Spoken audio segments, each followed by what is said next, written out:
Choose a Gentle, Winding Path, an essay on ethical choice. Part 5 covers chapters 10, 11, and my conclusion.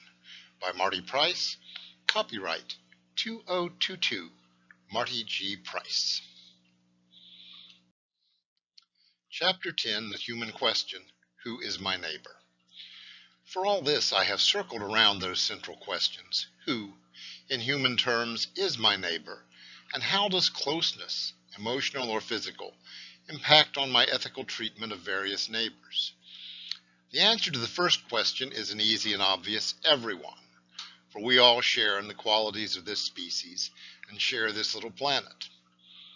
From there, it so immediately becomes it's complicated. Regardless of what John Donne said, and I agree with him, and regardless of Immanuel Kant's use of the word categorical, reality dictates that we regard family even more highly than the distant citizens of Nepal. The danger is not in our recognizing this, everyone does, with some rather perverse close-to-home exceptions, but in our using this to build walls and exclude others from our care. Yes, we are insulated and must insulate ourselves, just as Neil Gaiman warns us. But it is hardly ethical to insulate others from our care, but fail to insulate them from our harm. Excuse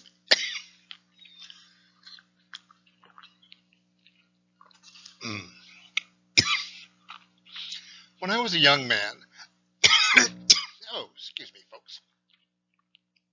When I was a young man, a kind of dumbed-down utilitarianism was popular in certain liberal circles.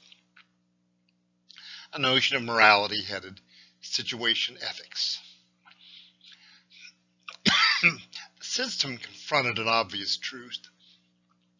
We do not face easy ethical decisions in this world. We face hard ones. We are confronted with bad choices. We are confronted with situations in which an ethical choice is costly. An ethical choice may require separation from friends or family, people who are intent on going forward with a less than moral path of behavior. An ethical choice may have negative economic consequences. An ethical choice may be a lethal one for self or even family, as there are people who use threats and are capable of carrying out such threats.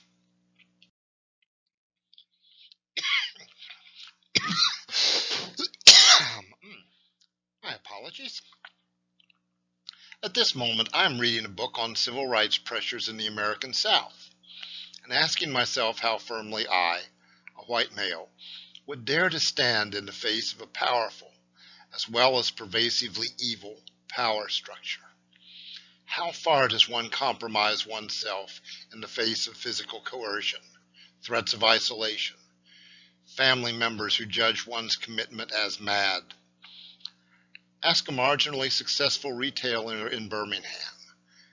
Ask also the Germans who saw the ash rising from the crematories of Dachau. Ask and hear. I was afraid. There was nothing I should do or could do. Perhaps I should not judge, perhaps, but I have no right to be so gentle regarding my own choices. I may not say, I was not involved. Is that not enough?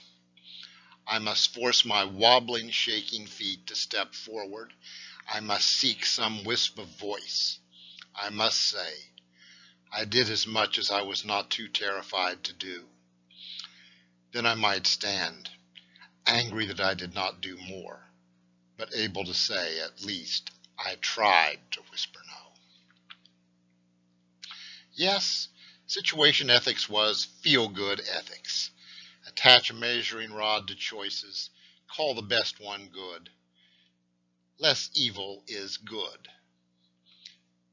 No, calculated choices with whatever rationale are not good. I recall being appalled that one could be so hideous as to approach life situations with a measuring stick. I recall a thought problem. A fire is raging in a building. You You can rescue either your father or a great surgeon who will doubtless save many lives, but can only rescue one. Who do you choose? The measured answer would be the surgeon. Such measuring is for fiends. Measure. Choosing one life over another reduces all the involved to mere things. Choosing for utility will save many lives rather than humanity. The human answer, of course, is, I would save my father, because we have a great personal attachment. Unless, for example, my father were an urgent responder risking his life to save the surgeon, in which case I would accede to his deep wishes and save the surgeon, and mourn my father who undertook such risks and willingly gave his life to save another. The choice is, at root, an emotional one. Respect for others requires emotional wholeness, the ability to love and respect, the ability to make another, each other, an end. It is not through measured value that we establish a sense of all humans. Neither the starving child in whatever unknown place, nor my aging grandparent whose life is reduced to memories and words, has any economic value in this world, at least not in the crudest sense. In the sphere of weights and measures, they do not matter. Their lives, their worth is in their human existence, their shared relationships with others.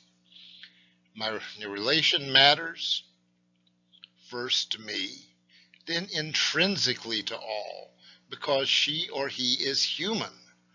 The starving child matters, because I can know his or her pain and wish for a world without such needless pain. Who is my neighbor? That distant child as well as my closest friend. Ethically, my obligations to both are equal. Socially, it is otherwise. I cannot fix the world. I can only make a few tiny pieces more livable for those with whom I interact. I am part of the web of life, just as, by gravity, I tug just a tiny bit at a star in the furthest reaches of the universe. By living, I affect the lives of the most distant people on the planet. I live my life in such a manner as to make it, by some infinitesimal degree, less likely that child's life will prove ugly, brutish, and short. That is my obligation. I must work to treat those I meet as ends. I must, to the best of my abilities, work to reduce the social injustices of my immediate world. I should, with my own limited reach, work to make an unjust, inequitable world a bit less ugly, to make third world sweatshops less pervasive, to reduce the sphere of brutality and tyranny some tiny bit. Each person with whom I interact is my neighbor. Treat others always as ends.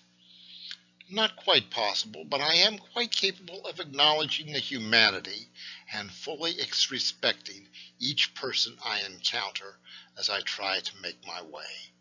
My obligations begin with family, with friends, and extend thereby over the expanse of the planet.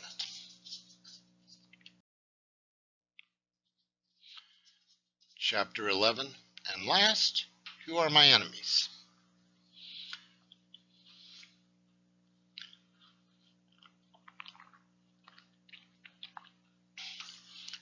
A particularly famous rabbi suggested, in revolutionary form, that we must love our enemies. All sorts of people promptly declared themselves as enemies and murdered him. Why? Because, I suppose, we are very attached to the idea that we may separate ourselves from others, exclude them from our human definition, exploit them, irrationally wish them ill. We can imagine them consigned to human torment. As St. Augustine suggested, one of the pleasures of heaven was looking down into the great gulf of hell and watching the unrighteous suffer unconscionable pain.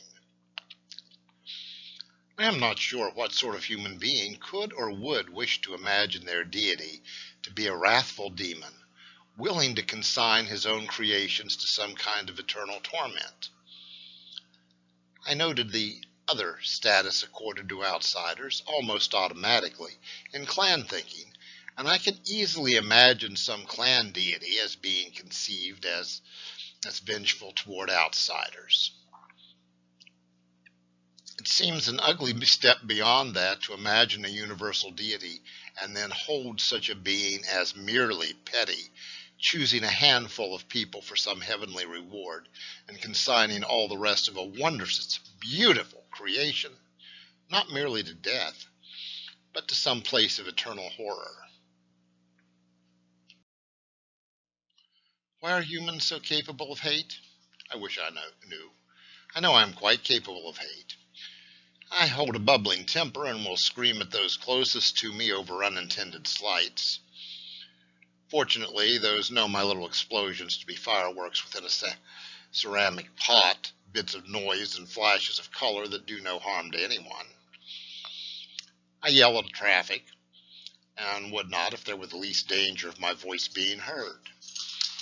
There is no hate in those flashes of anger, but I will confess that this world includes human beings I hate. People committed to violence, to exploitation of others, to manifest cruelty and dehumanization. It does neither me nor the world the least good to hate them. It merely expands the hatred found on the planet. I must, morally and ethically, oppose such people consistently. I must stand beside all they oppress. I must work always to thwart their evil ends. I must. But I honestly cannot. To attempt to do so would be to propel myself into exhaustion and madness.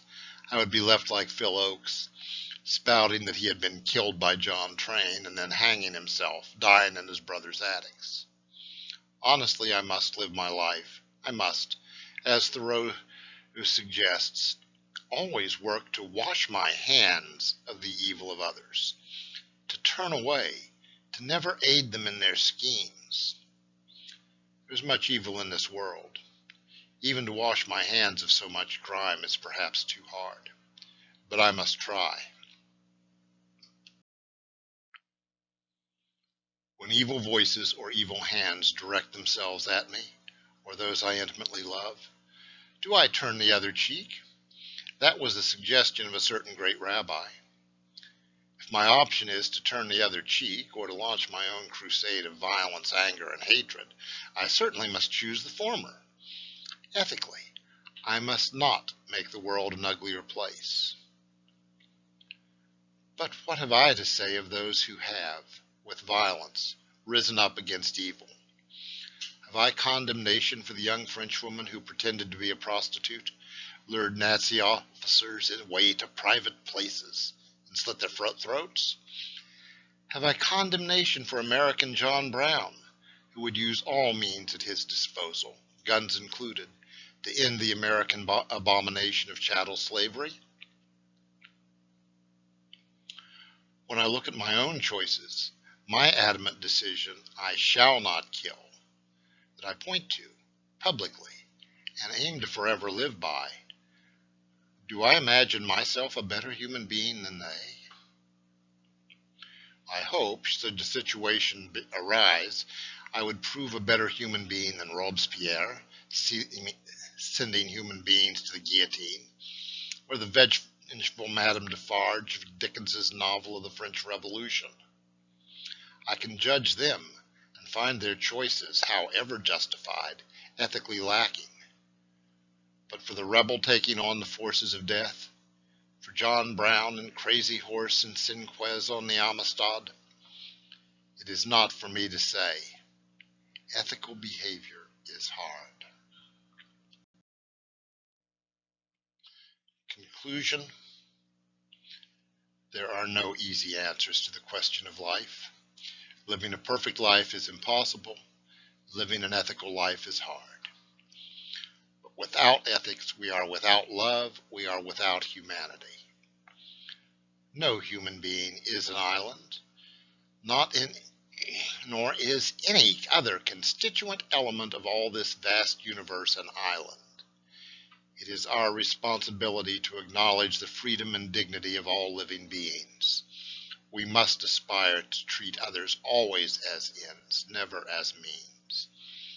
We must recognize the autonomy and beauty of individuals. We must simultaneously grasp that the universe is an interconnected whole, and we are not separate from that web of connections. We are part of our family, our community, our society, this planet. For the hours we fail, as Robert Browning suggested, a human's reach should exceed his grasp or her grasp. A failure carries no permission to give up, no permission not to try. On a sunlit day and starry night, and under the deepest sulfuric cloud of the most polluted day, my obligations are the same. Acknowledge the freedom and dignity of all.